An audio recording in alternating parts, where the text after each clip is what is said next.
All right, good afternoon and welcome to today's webinar with the Addiction Prevention Coalition. Today we'll be having a recovery story featuring Mike Foxhall. My name is Edward Taylor and I'm the Prevention Program Coordinator with the APC. I'm also a grateful recovering addict, so we're thrilled to have Mike join us today. We really are, to share his story and a message of recovery and hope. We'll give everyone a chance to get settled, excuse me, and give any late arrivals a chance to join our Zoom call. Just a reminder that we will, towards the end, we'll have a Q&A session for Mike. And if you have any questions for me, I'd love to answer them, but mostly for Mike. So just keep track of any questions that you have throughout his story and our conversation, and you can put them in the Q&A box or the chat box, whichever your preference is. We'll still see them and we'll address those at the end. Again, thank y'all. Big thank you for y'all for attending this. So the APC would definitely be nothing without our volunteers, and that's how I came into contact with Mike. Mike reached out about volunteering and just wanted to help and everything that we do here. So I met Mike for a coffee at O. Henry's, and I always love meeting fellow addicts in public coffee shops because, we start talking about and telling our stories to each other because we start telling war stories or whatever you want to call it. And, people are just in there to get coffee and relax, and they're hearing about overdoses and all this stuff. It's not what they came there for, but they got it anyways. So it's always a little fun to me. But hearing his story, that every person's story to me, and for everyone who's in recovery, every story is impactful. It's not necessarily about what happened and what got them into the depths of addiction. It's that message of hope and recovery that's truly beautiful. And that we all want to hear. So Mike, tell us a little bit more about yourself. I know I've been talking this whole time. You're from Birmingham? So I grew up in Montgomery, actually. Okay. Montgomery. K through 12 in Montgomery. Went to college in Tuscaloosa. Got married right out of college. Moved to Mobile with a brief pit stop in Atlanta, and then from Mobile went to Montgomery, where I was in law school up until January 31st of 2020, and that's the day that I left for treatment. Okay, gotcha. And a lot of us in recovery, it's how we identify. It's our lives, really. It's mine for sure. But that's not. We're so many other things, of course. So how else would you identify? Like, are you a father, a son, a friend? Yeah, I'm a father, a son, a brother, a co-parent. Those are the big important titles in my life today. Mm-hmm. And I think on top of all that, I'm a friend, and I'm, it's something that friends I had, people that I hung out with and I used with, before recovery, and today I actually have friends, people that I can talk to on a real level. Yeah. It's interesting to be in recovery and look at your phone or turn it on in the morning, and people actually want to talk to you and they want your input and all that stuff. We're going to hear in your story, of course, how your recovery has returned you to those identities, which again it's beautiful. I've experienced it. You have. Everyone in recovery has. So what I'm going to do is I'm going to kind of open up the floor for you and I'll allow you to tell your story. But here and there, I'll kind of chime in with some questions. But go ahead, sir. Take it away. All right. So I am Mike and I'm an addict. My clean date is January 31st, 2020. I'll kind of start from the beginning, when I was taught how to share my story They said to tell us what it was like, tell us what happened, and tell us what it's like now. And so, I was born February 3rd, 1990. That makes me 31 years old. And from pretty much the beginning, there are certain lies that I told myself, that I believed for a long time, that really kept me in a bad place. The first thing that really kind of kept me sick, at 3 years old, I was molested by a 16-year-old male babysitter. And that's when I started to tell myself that I was different, that doesn't normally happen to people, and that, that's where I started to feel like I didn't belong, like I just had that different feeling and started to feel so uncomfortable with myself. And so, I got a little bit older, and still had that feeling like I never quite fit in, like I never belonged to the group. I felt like I was always just like on the fringes, kind of looking in. I've heard a lot of people say it when they share their stories, and it's true for me that like I would hang out with me and two other kids like as a child, and I can remember feeling like these two people are better friends with each other than either one is with me, and feeling left out, and not a part of. And so, I tried a lot of different things to fit in, to find my group, to find my tribe. And, I tried church youth groups, tried to find friends there, and was really well liked in those settings, in those groups. Like I can see that looking back on it, but like I never felt a part of the group. Then I tried sports.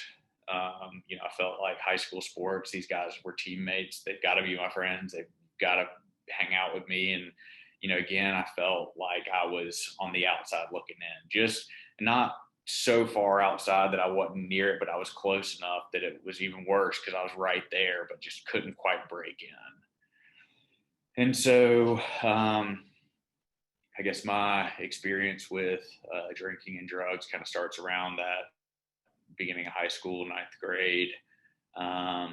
Tried drinking for the first time, and it was, okay, it wasn't really my thing. And then I remember the first time that I ever smoked pot was a lot of people talk about how they don't get high the first time they smoke pot.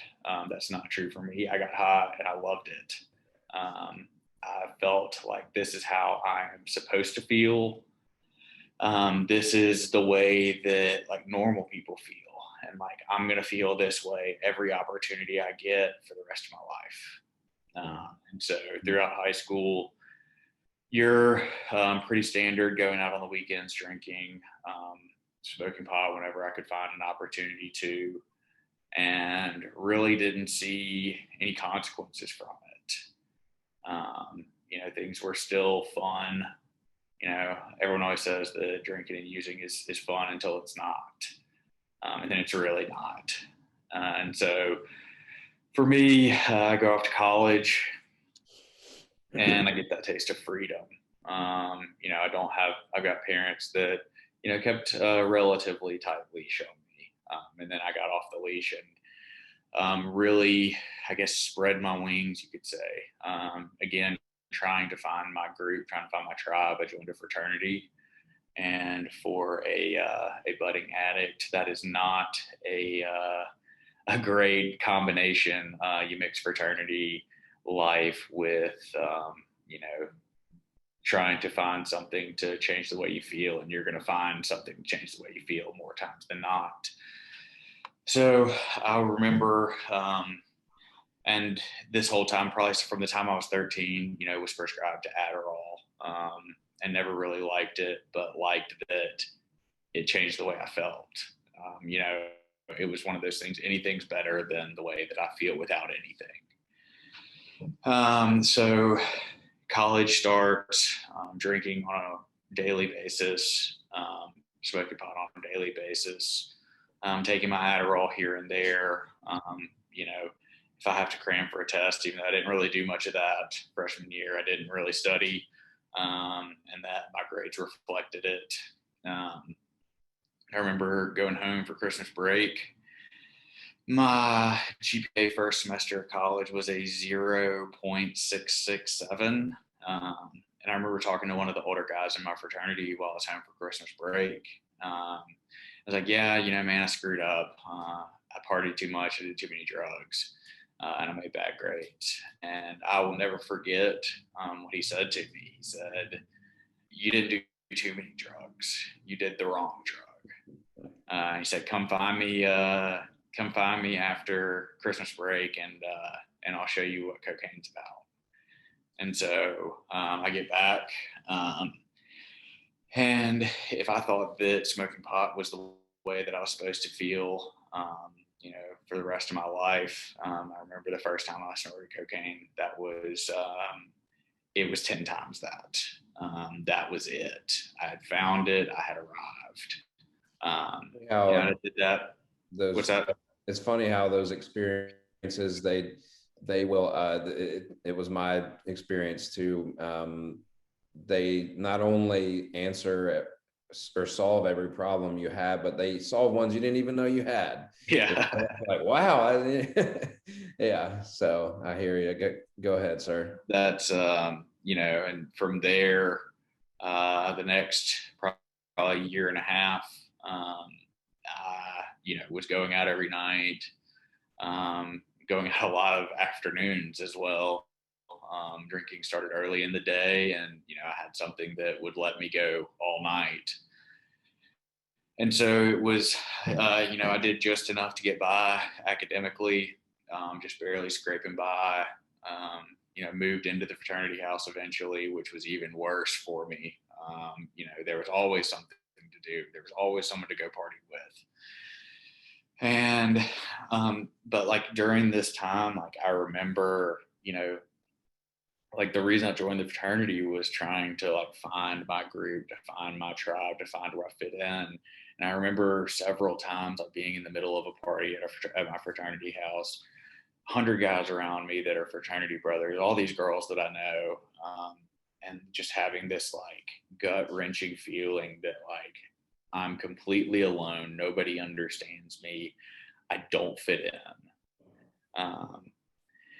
And, you know, that starts a cycle of like, I don't like the way that this feels, so I'm going to do some sort of substance to make it change. And then I feel guilty for doing the substance, and I feel bad again, so I'm going to do more, and just this constant downward spiral. So my senior year of college, the summer before senior year of college, I got my wisdom teeth taken out. I got dry sockets and prescribed 2 opiates. And then almost immediately after that, I had an old high school football knee injury that I had to get surgery on, and was prescribed an extremely high level of opiates. Had a prescription that got refilled like every 10 days. So I never ran out. And then once the doctor cut me off, I was working at a bar in Tuscaloosa, Innisfree, for those of you who know Tuscaloosa. And the kitchen manager was selling more tabs. So, you know, I had a constant supply, and it wasn't until he got arrested and my supply ran out that I first experienced withdrawals. And, you know, I think it's kind of my higher power working in my life that, you know, I had just lost a very close friend, a pledge brother, to a heroin overdose. And so when I lost my supply to pain pills, going through that experience of losing a friend to a heroin overdose, I was too afraid to try heroin. And so I spent 5 days on the bathroom floor of my apartment detoxing. And it was awful. I never wanted to feel that way again. I told myself I was never going to do opiates again. And for the most part, like I didn't do recreational opiates ever again. But, probably a month after I detoxed, I found benzos, Xanax, Valium, Klonopin, that category of drugs. And I found a doctor to prescribe it to me. I've said for a while, my best drug dealers had a PhD or had a MD behind their name. And so, my dad's a doctor, my mom is a nurse. And so growing up in a medical household, I kind of knew what I had to say to get the drugs that I wanted out of doctors, especially psychiatrists. Because, what I'm telling them is going on inside. I'm telling them this is going on inside my head, and there's no real way to prove that it's wrong. I was lying and manipulating doctors, getting prescriptions upped, from where they started. At one point when I moved to Atlanta, right after college, before going to Mobile, I think I was on a pretty low dose of Xanax. The first thing I do when I get to Atlanta is I find a doctor that would prescribe me Xanax. And I told him that my prescription was triple what it was. And this was before they really checked across state lines. So they just took me at my word and wrote the prescription. After I was in Atlanta for probably 6 months, and then got married and moved to Mobile. Tried to stay with the same company in direct sales, and it just it's one of those things. I kind of tried to blame it on the market, the area that I was in, that I wasn't doing well, and it was really because I couldn't focus on anything other than finding ways to get high. And so bounced around through a couple of jobs in Mobile, ended up working at a men's clothing store, and, just felt very unfulfilled. So I kept getting high. And so from there, things started to, kept getting prescriptions upped, and it was, things were starting to become unmanageable. I was married. We had our first kid while we were in Mobile. And it was one of those things that I thought, okay, like as soon as I have a child, like I'll stop doing drugs. Kid comes and just never stopped. And so, after 3 years in Mobile, my wife at the time and I made the decision that, I'd always wanted to go to law school. And so we decided the time was right for me to start law school. So we moved to Montgomery. And I thought that geographic change was going to be what I needed. The people that I knew from when I lived in Montgomery before, that I'd bought drugs from, they had all moved on. So I was like, I'm not really going to know anybody where I can get drugs.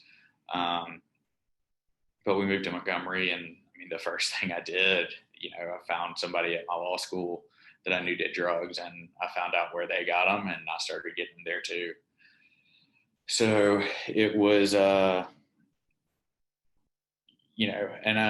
let's just to kind of backtrack, probably around the time that I got prescribed opiates, that's when, right around when cocaine kind of stopped. I wasn't really going out as much then, and I really didn't go out a lot in between, middle of college and, middle of law school. And so cocaine was really out of the picture. Wasn't even really drinking a whole lot, just doing a lot of benzos, smoking a lot of pot.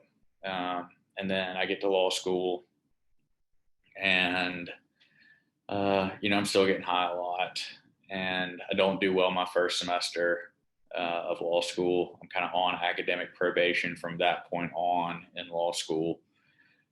And then my wife and I had our second child. And so this one was kind of different. She had asked me to stop several times. And every time she asked me, I'd say, of course, I'm going to stop, and just found ways to be sneakier and ways to hide it better.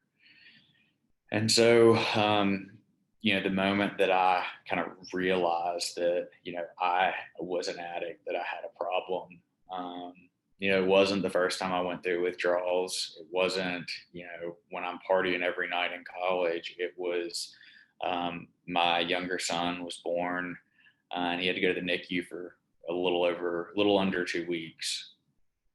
And I remember just being overwhelmed with emotions, not knowing what to do, not knowing how to console my wife.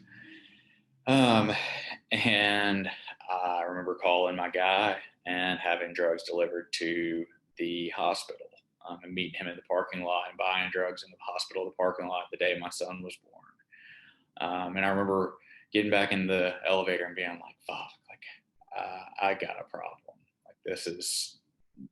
We got to do something. So from there, I tried to manage it myself, to tell myself that, okay, I'm only going to take 2.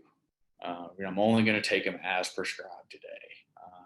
And it was one of those things, I remember, having my prescription bottle and tapping it to get, the one pill that I'm supposed to take right then out, and tapping it, and 6 fall out of my hand. It's like, okay. And so, it was true unmanageability at that point. I feel like I was using against my will. So moving along in law school, my son's fine, ends up being fine. And we, I'm progressing in law school, have another bad semester. And then my school wants me to take a semester long break, take a leave of absence. So I took an internship for that semester with a lobbyist in Montgomery. And kind of that's when, drinking really kicked back off again. Going to receptions and, my perception of it being the lobbyist lifestyle, going and getting drinks after work. And, that's when drinking really ramped back up. And so, and then at that point, I go back to school that summer. I took the spring off. I went back to school summer of, I guess it was 19. And now I'm in summer school, so I'm taking classes, I'm in, classes all day because it's, a semester's worth of stuff crammed into 2 months. And, I, need to study. But instead of, I tell my wife and my kids that, I've got to go to the library and study. Most of the time I ended up at a bar drinking. And from there, things just progressed. We come back to normal classes that fall. And that's really kind of when things spiraled out of control for the last time. I remember it being September, October, being over at a buddy's house. We were going to study and then watch an Alabama game. And, we finished studying. We're cracking open a couple beers. And he walks out of his room with, a gram of Coke and says, "Hey, man, you want to blow down?" I looked at him and I looked at the bag and I looked at him and I was like, "Well, is that all for me?" Because it was only a gram. And he was like, no, we're going to split it. And I was like, that's not how I do Coke. You're going to need to call your guy and get 3 more, because if we're going to do this, we're going to do it. And from there, I went from, within a matter of weeks, just doing it at his house, the stuff that he bought, to buying my own stuff, to buying it 2-3 times a week. And just tearing through, extremely large amounts of money. And finally, December 27th, my wife at the time, confronted me about where all this money's going. What are you doing? And me being the good addict I am, I normally would, when I would pull cash out of the account, I would have the excuse for where it was going locked and loaded, ready to go before I even started using. So, I would have that ready and didn't have to worry about it when I got confronted. preconceived gaslighting is what I would call it. But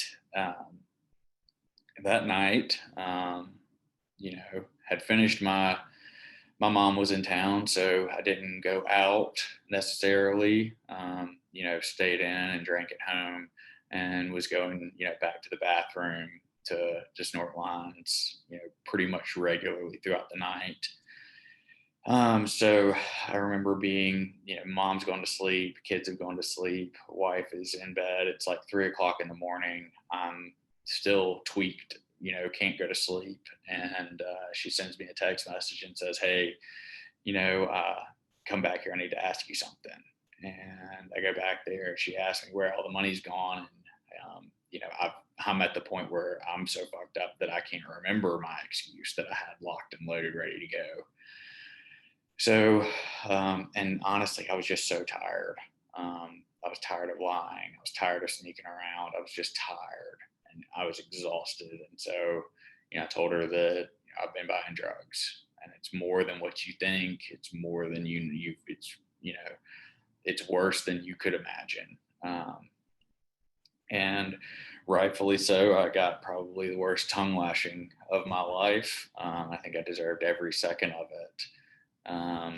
But I remember going back out to the living room, and it finally, like the house of cards finally just crumbled. And like I realized what I've been doing, how it's been affecting my family, not just financially, but emotionally, and just in so much shame and guilt, and realizing that like it's over. Like my using career as I knew it is over. And I, obviously still I went, to that place in my head where it's, if I can't do drugs the way I like to do drugs, then I don't want to live anymore. So I sat down, I wrote 2 suicide letters, one to my wife, one to my kids.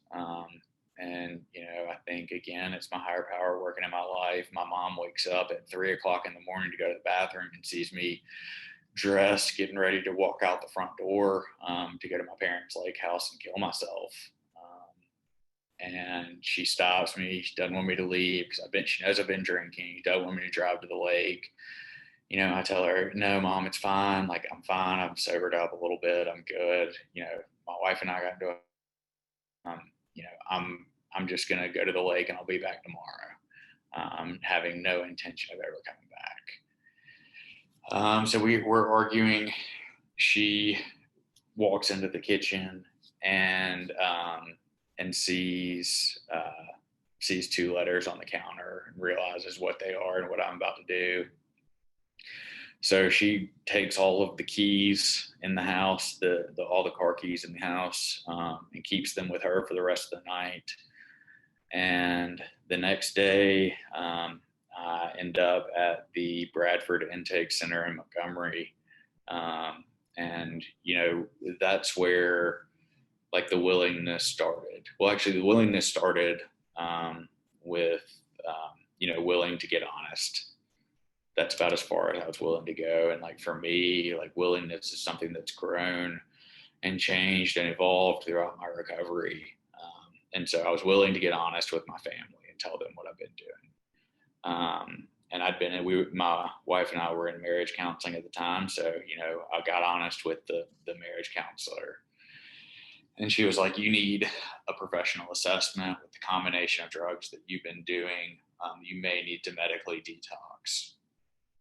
And so, hold on 1 second. Jim, I'll shake your hand. Yes, sir. Good to meet you. Really bragging. Sorry about that. New job, got people coming in and out. I think I don't think he would quite be ready for what's going on in this conversation.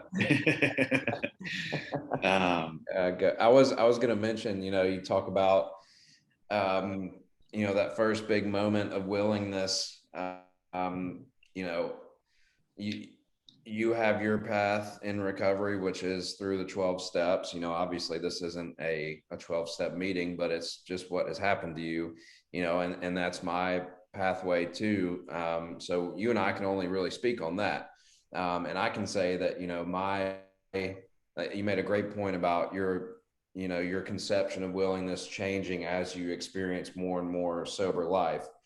And I've found that, like, willingness is something to me, and it has been since I've been clean and sober. It's one of those moments where I have to do, my higher power will meet me halfway and do the heavy lifting. Willingness is, those moments of willingness. That's something I certainly, in certain situations, I certainly have the capability to do myself. But to make that connection from me being willing to be honest about something to that keeping me sober, that part I can't do. That's something that my higher power does. But so that may have been kind of your first taste or experience with your higher power or something greater than you. Well, and so, the willingness, I'm willing to get honest. And then, as I get honest with people, especially the counselor in particular, she informs me that, the combination that I need a professional assessment. And I'm like, okay, like I'll go get an assessment. And, I will, if I have to, like, I'll do outpatient. Like that's all I need. I'm not that bad. I get there, I have the assessment done. And they let me know that, unfortunately, one of the drugs that you have been doing is one that you can die from the withdrawals. So from there, I'm like, okay, like I'll go to inpatient, but I'm only going for like 30 days max.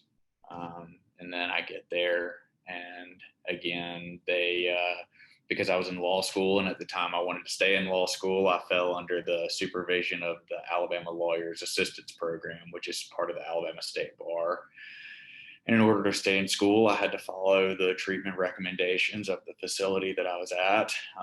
So I ended up staying for 66 days at Bradford, and then doing 6 months of sober living, and even stayed in the 7/8 program at one of the sober livings I was at. And so, but like one of the things I think that's most important about my journey, and I think that people can learn the most from, is that I wasn't perfect in recovery.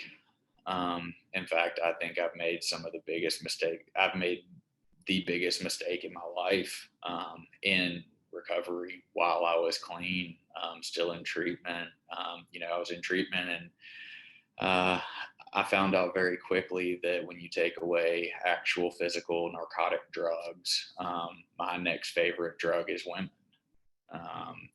And I started an emotional relationship with a woman while I was in treatment, against the wishes of every member of the staff of that treatment facility, and was reprimanded for it twice.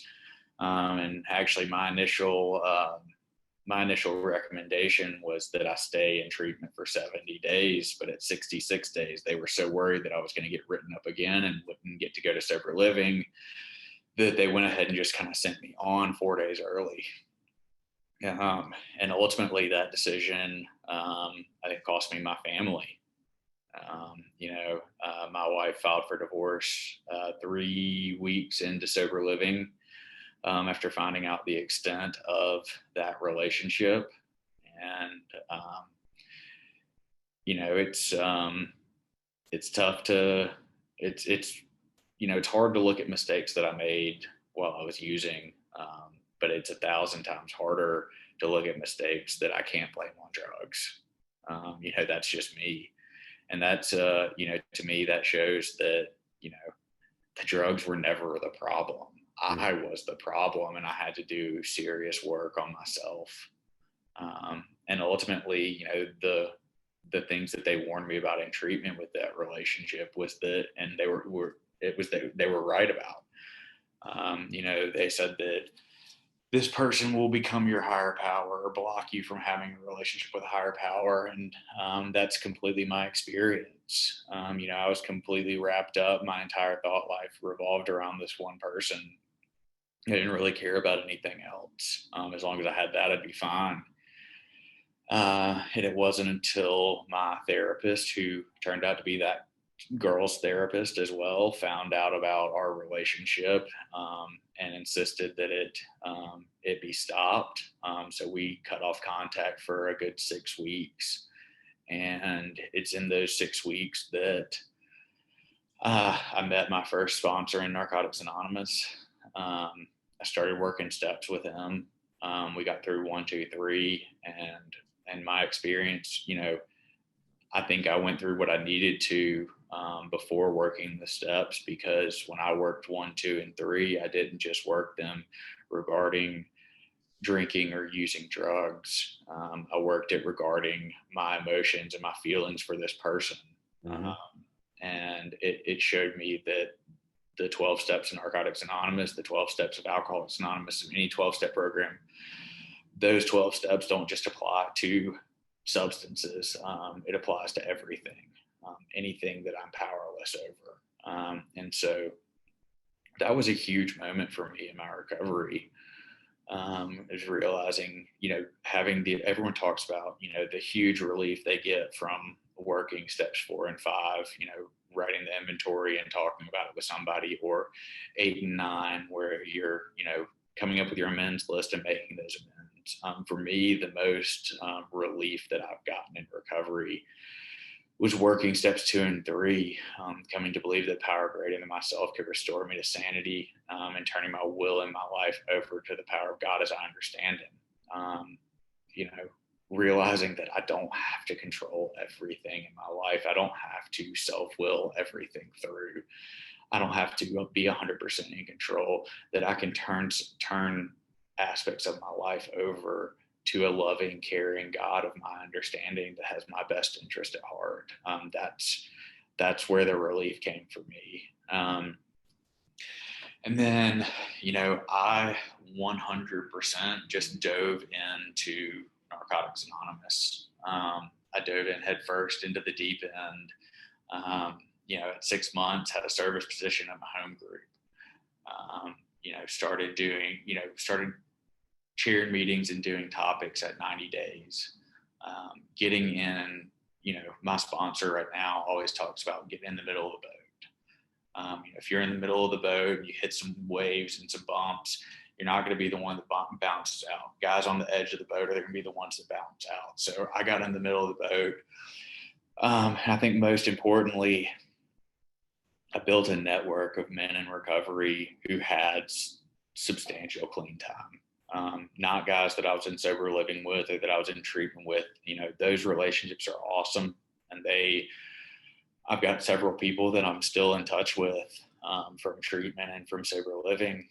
But over 75% of the people that I went to treatment and sober living with got high again. And I haven't. Relapse is not a part of my story. And I think it's because I built that network of people who were doing the deal, living the program, getting in their hip pocket like I was told to, and really dedicating my life to this program. And so, and again, another kind of important moment in my recovery, about 7, 8 months in, I have an autoimmune disorder, was in a lot of pain, and my condition was getting worse.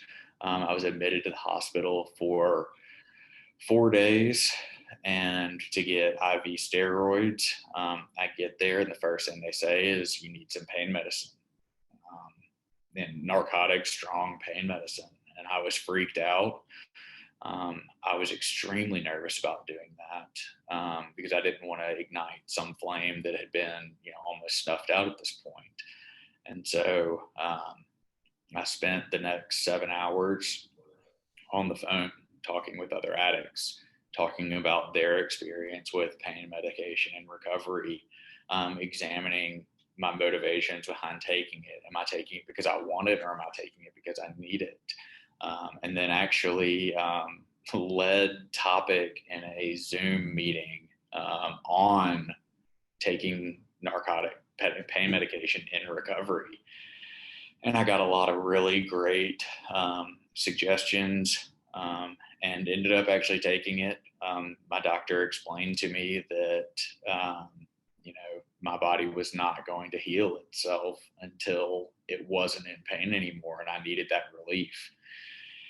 And, I took it for 3 days. I told the doctor I wanted 24 hours without any narcotics in my system before I left. And he was very, willing to let me do that. And so I spent 4 days in the hospital. I got out and I didn't feel a desire to get high again. Talk about, because I'm sure you remember me mentioning this, but for those who are in attendance right now, I'm going to check the time. Sometime in July, hopefully, we're going to have another webinar. And Mike, I'll use this opportunity to formally invite you to it, I guess. But, me being in recovery and hearing these stories of folks on both sides of this experience that you're talking about with consuming opiates in recovery. And so there's the one side like yours, where in my opinion, it was handled pretty much perfectly. And because of that, you took the medicine, your body healed. What was supposed to happen happened, which is you didn't have any cravings or the mental obsession, any of the physical, in nothing. And then on the other side, there's people, well, also on that side, there's people who don't have a plan and they take opiates and it's off to the races immediately. I mean, that happens all the time. And then rarely on the other side, you have folks who are very committed to staying sober, and under no circumstances will they take opiates, because again, you don't, just because a doctor is suggesting it, you don't have to take it.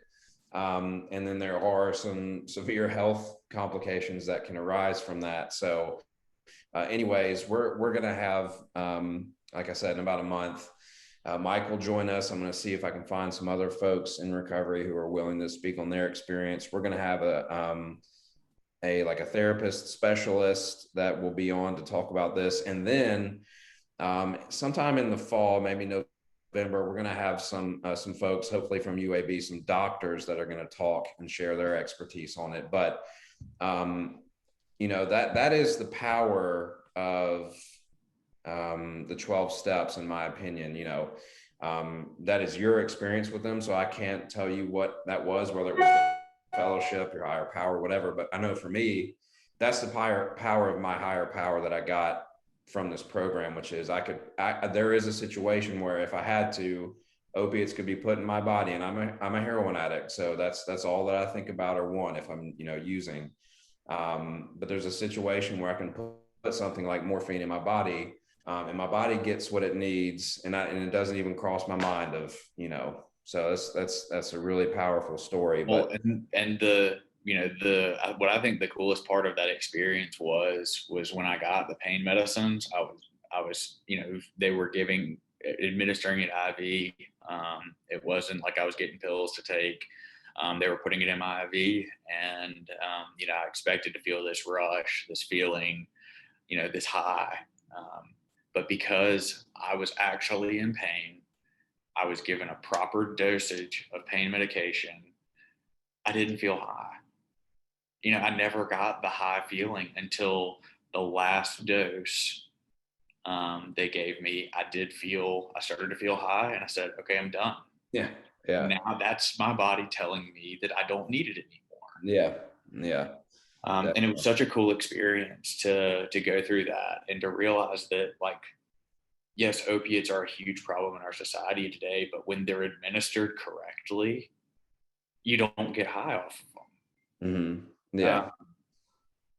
Yeah. There's, but anyways, that we'll save much of that discussion for the next webinar. But unless you had anything else to add, I was going to ask a few questions. Do you have anything else? No. Yeah, go ahead. I don't see anything in the chat box yet. By the way, if you have been listening and you have any questions, as you can see, Mike and I both, with our recovery stories, we're open books. That's just how we operate.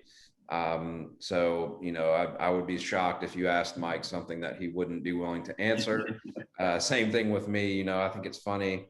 Well, it's not funny, but I always hear when I share my story, people are like, it's so brave and honest. And I say, I put on a show like, wow, thank you. But in my head, I'm like, that was nothing. I want to give that experience out, that information out. So anyways, what I was going to ask was, tell me a little bit about like your daily routines in recovery. Like what do those look like for you? So for me, and I touched on it a little bit in the story, like the fellowship is the biggest part of my recovery. I talk to my sponsor every day. That 100% is the cornerstone. And I've got a couple of guys that I talk to on a daily basis. And I actually, I've gotten pretty busy the last couple of days. And I actually hadn't talked to my sponsor or some of the guys in my network since Sunday. And it's funny, they both called me like around noon. We're like, hey, are you okay? Like I've built a network of people that like when I'm not reaching out to them, they get concerned that something's wrong and they reach out to me. So it's, the daily contact with people in this program. I'd like to say that I pray and meditate every day, that I read literature every day. That's just not true. I do it, quite often, but it's definitely not a daily thing. And I've actually, as weird as it may sound, I've found a podcast that it's not recovery based, but it's led by a recovering addict. It's called Armchair Expert with Dax Shepard. Most of y'all have probably heard of it. I listen to that every morning in the car on the way to work. And it kind of grounds me. It centers me. I always get some little nugget out of there. I was talking to my therapist about this a couple of days ago. That kind of my routine has changed, and it's evolved and it's grown as my recovery's grown. Coming fresh out of treatment, we were taught 90 meetings in 90 days. And I'm, the kind of person that I do something 150% or I don't do it all at all. And so, I was talking to a friend the other day and we're like, we were doing like 3 meetings a day when we first got out. So it was like 270 and 90, like something ridiculous like that. And I did a meeting every day for probably the first full year. But, as my recovery's grown and as my life has changed, my routine has changed, and it's not that I've ramped down the amount of recovery I'm doing. It's just changed. Mm-hmm. Like right now I have a service position in my home group. I'm the GSR at my home group. I'm involved in H&I service. And so I'm the panel leader for the South Jefferson, Shelby County area of Narcotics Anonymous. I'm the panel leader for Bradford. And so I take a group of speakers up to Bradford every Tuesday and get to, share my experience, strength, and hope at a place where I went for treatment a little over a year ago, which is an extremely cool experience. And then I have a relapse prevention group, like a different type of recovery support group that I go to on Wednesday nights. On Thursdays, I'm in a class right now to become a certified recovery support peer specialist. Mm-hmm. And so I do those 3 things. And then, I've committed myself to being at my home group once a week. Awesome. Yeah. I've had, I at one point in my recovery, I was, I wasn't getting complacent, but things were getting kind of stale. And I said to my therapist at the time, and, but I was doing the same things that had got me there. And she pointed out, things have changed, like you don't necessarily have to keep doing those things. Like, I was, I thrived and needed the structure of sober living. So all those habits, those daily routines, I still have some of them. And one of them in particular, I was making my bed every morning. She was like, Edward, you don't have to make your bed every morning anymore, like it's okay if you don't make it. But Don't tell Grandma Okay. you're not making your bed anymore. Yeah. No, I still do, actually. I still do. But I tried not making it for a while and it just didn't seem right. So we've got a couple of questions. The first one is, do you have difficulty in your professional world letting individuals know your past slash present slash future? So for me, my professional life changed a lot when I went to treatment. I had about 20 hours left in law school. I was kind of gearing up for a career in lobbying, in government affairs. Um, when I got to treatment, they told us the only thing you have to change is everything. And I very much took that to heart. I got out. I did not feel that finishing law school was something that I could do in a healthy manner. Like I said, I'm 150% or it's nothing. And I was so worried that going back to law school and dedicating that much time and effort, that I wouldn't be able to put my recovery first in my life. And so I dropped out of law school. And then, so for me professionally, my first experience in recovery is pretty cool, but I actually went to work for a logistics company as a freight broker, and the owners of the company are addicts. Everyone they hire is an addict, and so that was really easy for me. And I was able to kind of talk about recovery on a daily basis in a work setting. But in the last couple of weeks, I've actually moved into a different career, the office manager at a real estate office. And, you know, I've shared about my past with some of the people of the broker at my real estate office. She knows what's going on. One of the guys that I work with on a daily basis knows what's going on. Other than that, I haven't really talked to many people about it. There's one guy that, I had an experience with him talking about, actually Michael Gramus, the guy that ran my sober living. He's a mutual friend. And he talked about what admiration he had for Michael. It was one of those things I just kind of felt like, I trusted this guy enough and felt comfortable enough to share with him. And so I think that, you don't have to tell anybody you're in recovery. But I think that when you're comfortable, or for me, when I'm comfortable, I'll let people know. Yeah. Yeah. My experience, professionally, at least, pretty much everything I've done since I've been in recovery has been in the kind of the domain of addiction and recovery. So I haven't had to come up against that dilemma yet. I mean, in the jobs I had before that, I just kind of did it. I totally get folks who are in a situation where they can't do that. That's not right or wrong. It's just, my experience too has been, I've been an open book mostly.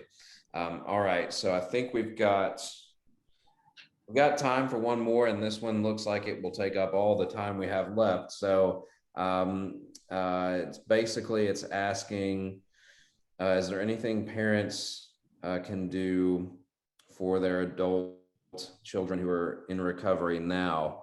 I guess it looks like there might be two parts to this question. The first one being, is there anything, what can parents do to be effective in helping their children who are in recovery?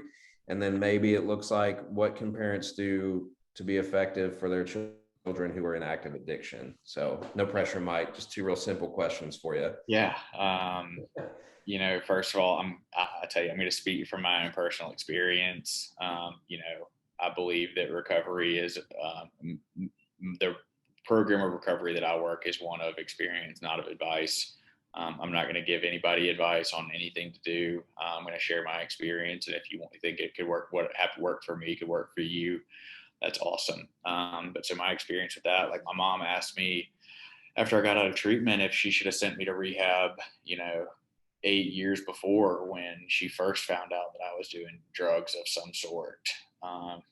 And my initial reaction, still my reaction today, is absolutely not, because it would have been a waste of money. I wasn't ready. The addict has to be ready in order to get clean. I'm a firm believer in that. Recovery is for everybody who is not for everybody who needs it. It's for everybody who wants it. And if you want it, you're going to get it. And, you know, as far as what you can do for your child in recovery, my parents have been extremely supportive, both emotionally and financially. You know, I still rely on them for some things financially.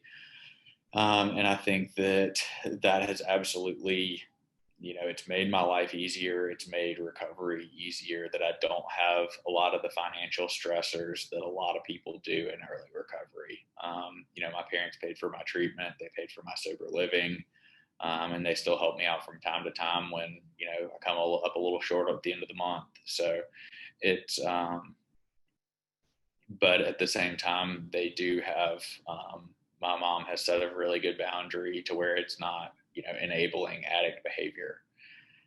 It's one of those things that if she can see that, you know, this month I've bought groceries and I've paid bills and I've put gas in my car and I haven't been spending money on frivolous things, you know, she's willing to help me out.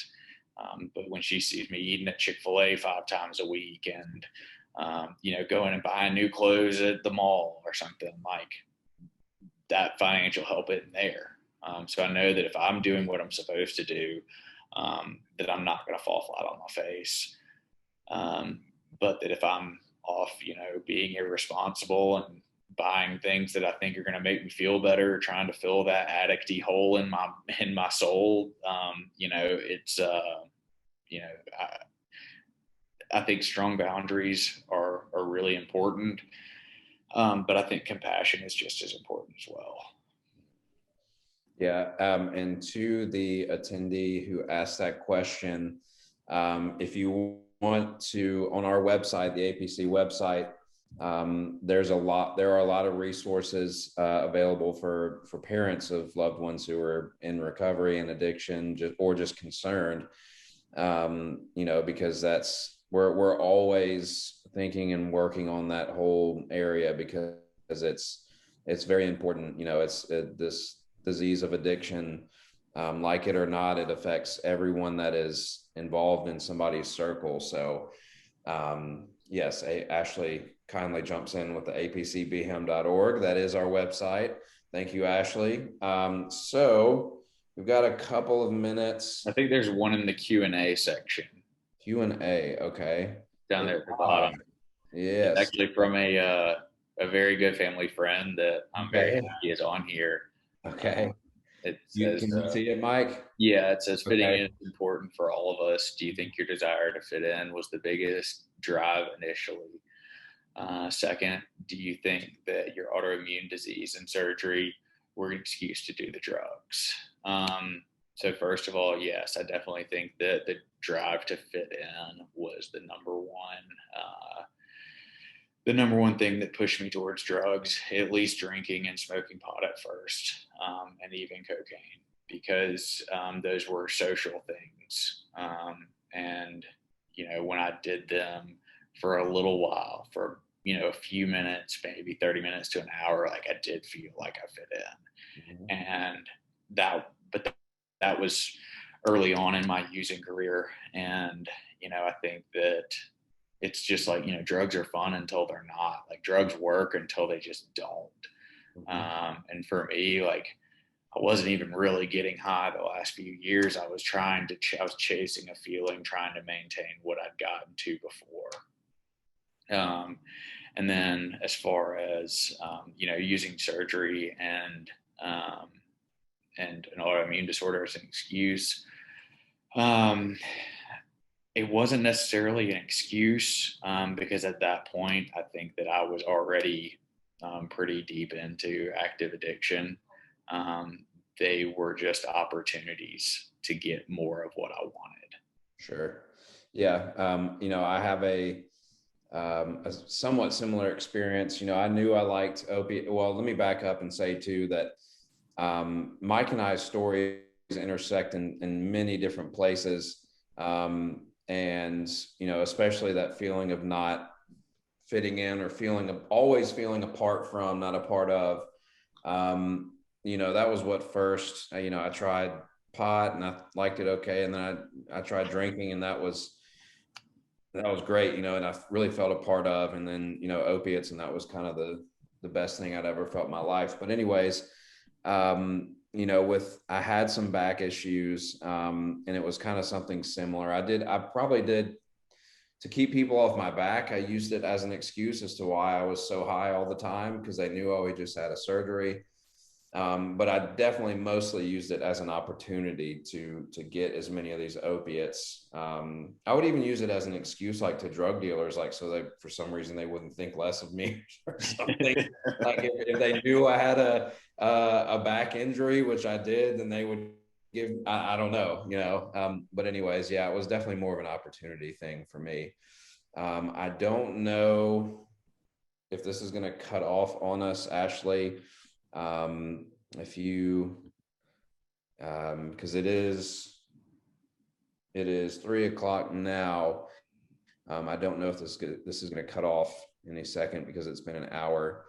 Ashley, can you hear me? Yeah, you're good. Okay, awesome. I think there's another question in here.